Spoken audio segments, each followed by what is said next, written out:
What's going on, everybody? So today I'm going to be pretty much explaining to you my experiences on how to learn manual or stick car. I first got my stick in the summer when I bought my G, and now this is my second car, and honestly it wasn't too easy, and I know a lot of people struggle with it, but a lot of people want to learn how to drive it, whether it's because you're a car enthusiast or just because you like the look of it. But it's not easy to learn. At first there is going to be problems, there's going to be stalling, there's going to be all those problems, but I'm just going to be telling you my experiences on how I learned it, and then pretty much tell you how to make it a bit easier on yourself.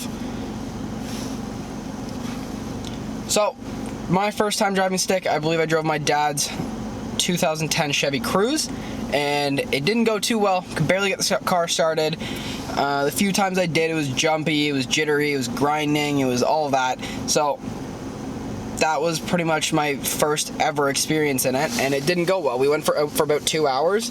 I didn't really get the hang of it. I got it started a couple times here and there, but no consistency whatsoever. So we left that day, and the car blew up. So I had to go about a year before I could ever drive a stick car again, just because we had none available to me. I had none available to me, and we didn't buy another one. So about a year later, my best friend's aunt brought her I think it was an 08 Mazda 3, and she let us learn stick by ourselves in that. So my buddy and I took it out for a drive, went out for like 2.5 hours, tried to learn how to stick. I started getting more consistent, learned how to shift properly, learned how to do all of that. There was still the juddering and the shaking and all of that.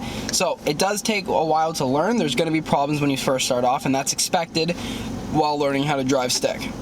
I really started getting into the proper way to drive stick after my friend started teaching me, Cassidy. You've seen her in other videos, but when she's been driving stick since she was 16, so when she first got her car, so she taught me how to drive it properly without ruining my clutch, without continuing to jump the car or judder, anything like that. She taught me how to feather it.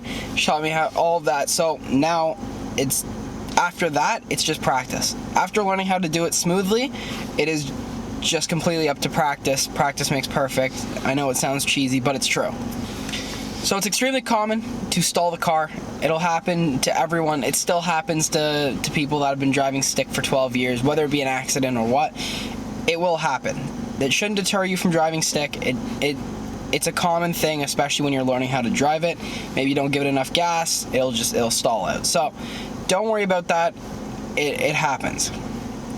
Grinding gears is another thing. It's when you're driving and you don't put the clutch in all the way, or you let off too early in between shifts, and you'll hear the grinding noise coming from the gearbox, and that's something you want to try and improve on. But again, it does happen. Same with the jumping the car at first. If you give it too much gas and whatnot, your car will start to jump around. You don't do it. Just put the clutch back in, take a breather, and reset. That's pretty much how I had to do it. I learned all that way. So what I'm trying to say is, don't get deterred by any problems when you first start. It doesn't usually come in a day. If it does, amazing. If it doesn't, it happens. So when you start off, it could be a little bit intimidating, not knowing what to do. So when your left foot's on the clutch, it's kind of dark down there, but your left foot on the clutch fully, I know it's a little messy, but shifter in first, and then if you watch the gauges, when you're giving it gas, I usually like to, when I was learning, to sit it around 2, and then just slowly let the clutch off. The best thing to do is let your clutch foot kind of like vibrate off, it's feathering it, and then do the opposite with the gas foot. Just push both back and forth very slowly, small movements, and eventually, if you do it correctly, you'll start to roll. Then when you're rolling, you just let off the clutch fully, and you're in first. That's pretty much the hardest part to learn. After learning that, shifting is pretty easy. So again, best thing to do is just feather it around 1.5, 2, and let off. That's pretty much how you get started. That's the easiest way I found to get started, and by feathering it, you're never going to stall a car. Even if it's a different clutch, even if it's anything special, something you've never driven before, if you feather the car, you should not stall if you're doing it properly. After learning that first little bit, learning how to start, it's pretty much second nature. So we'll go on a little drive just so I can show you pretty much the next steps.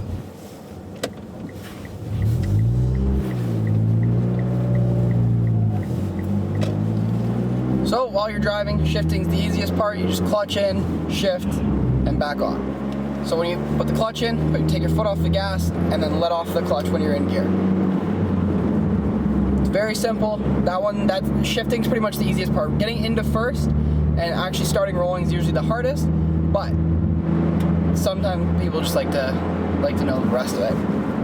That's pretty much it though. Clutch in, foot off the gas, select what gear you want to go in, and then let your foot off, put your foot back on the gas. That's about it. Once you pretty much got the shifting and the starting down pat, I liked to learn more advanced techniques, stuff that's going to help your clutch, help your gearbox, make sure everything runs pretty much smoothly without any problems. So I started learning how to properly downshift instead of just shoving the gear into place and letting off the clutch, and you don't get that juddering anymore, but you can just rev match.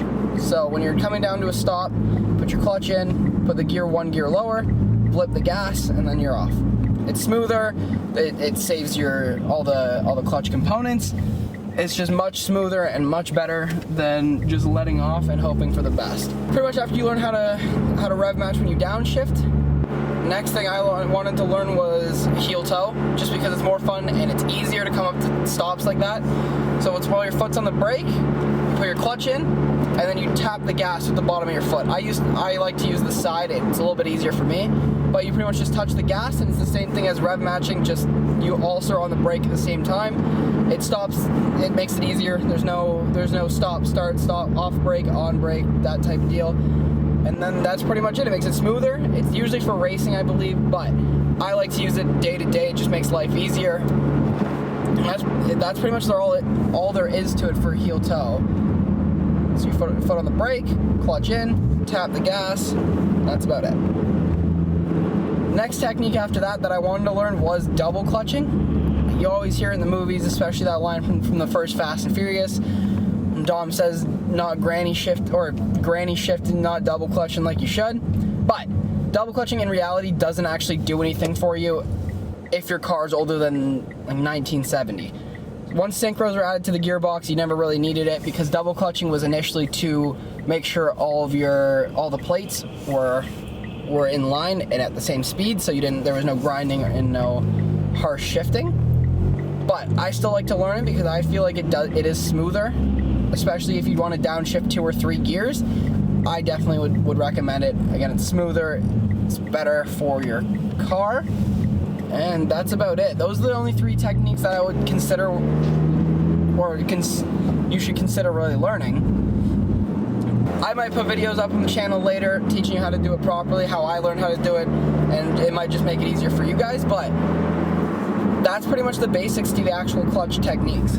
Then there's all those do's and don'ts you have to learn for when you drive manual, such as don't rest your hand on the shifter, make sure your foot's off the clutch completely. It's best to put it over on the dead pedal instead of resting it on it, because even the smallest amount of pressure will engage the clutch, and that'll just cause premature wear, all that. If you leave your hand on the shifter or anywhere near it, even just a little amount of pressure will eventually wear all the inner mechanisms of it, and it's going to cause future replacement for no reason. So all that stuff you just got to learn in time, and I would recommend watching videos to see what you should and shouldn't do.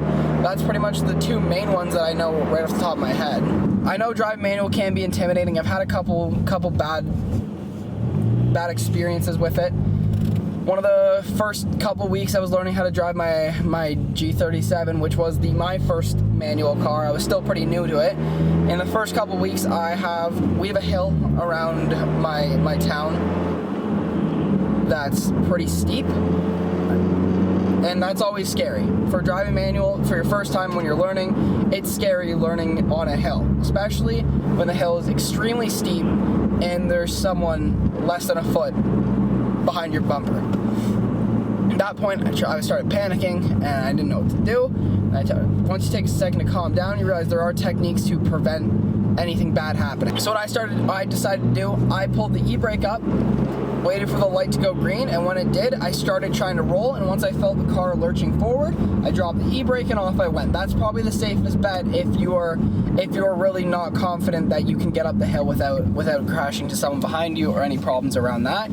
But that was my experience, and it worked no problem for me. Pretty much the last thing is I would recommend to everyone that's learning manual to understand how your gearbox works. Not just yours, but a manual gearbox. Understand the inner mechanisms, how it all works, and that could prevent wear and tear on all the components if you just are conscious to what you're doing and understand how something affects another thing. It could also save you time and money from understanding what if anything goes on your car, or there's any problems with the clutch. You can understand what's wrong with it instead of having to charge or pay for a mechanic to do it. Well, that's pretty much it. All I'd recommend is just learning how your gearbox works, and that could save you a lot of time and money. But that's pretty much it for today's video. I just wanted to explain what it was like for me to first learn manual. All I'm trying to say is don't be scared if you're learning. Things do happen. Everyone has to learn at some point or another, and everyone's probably going through the same thing you're going through if you are learning right now. But that's it for today's video, so thank you guys so much for watching. If you liked it, please leave this video a like, as it helps me and the channel out a lot. And if you want to see more of my content, please feel free to subscribe, as again, it does help me and the channel out a lot. So thank you guys again for watching, and I'll see you in the next one. Peace.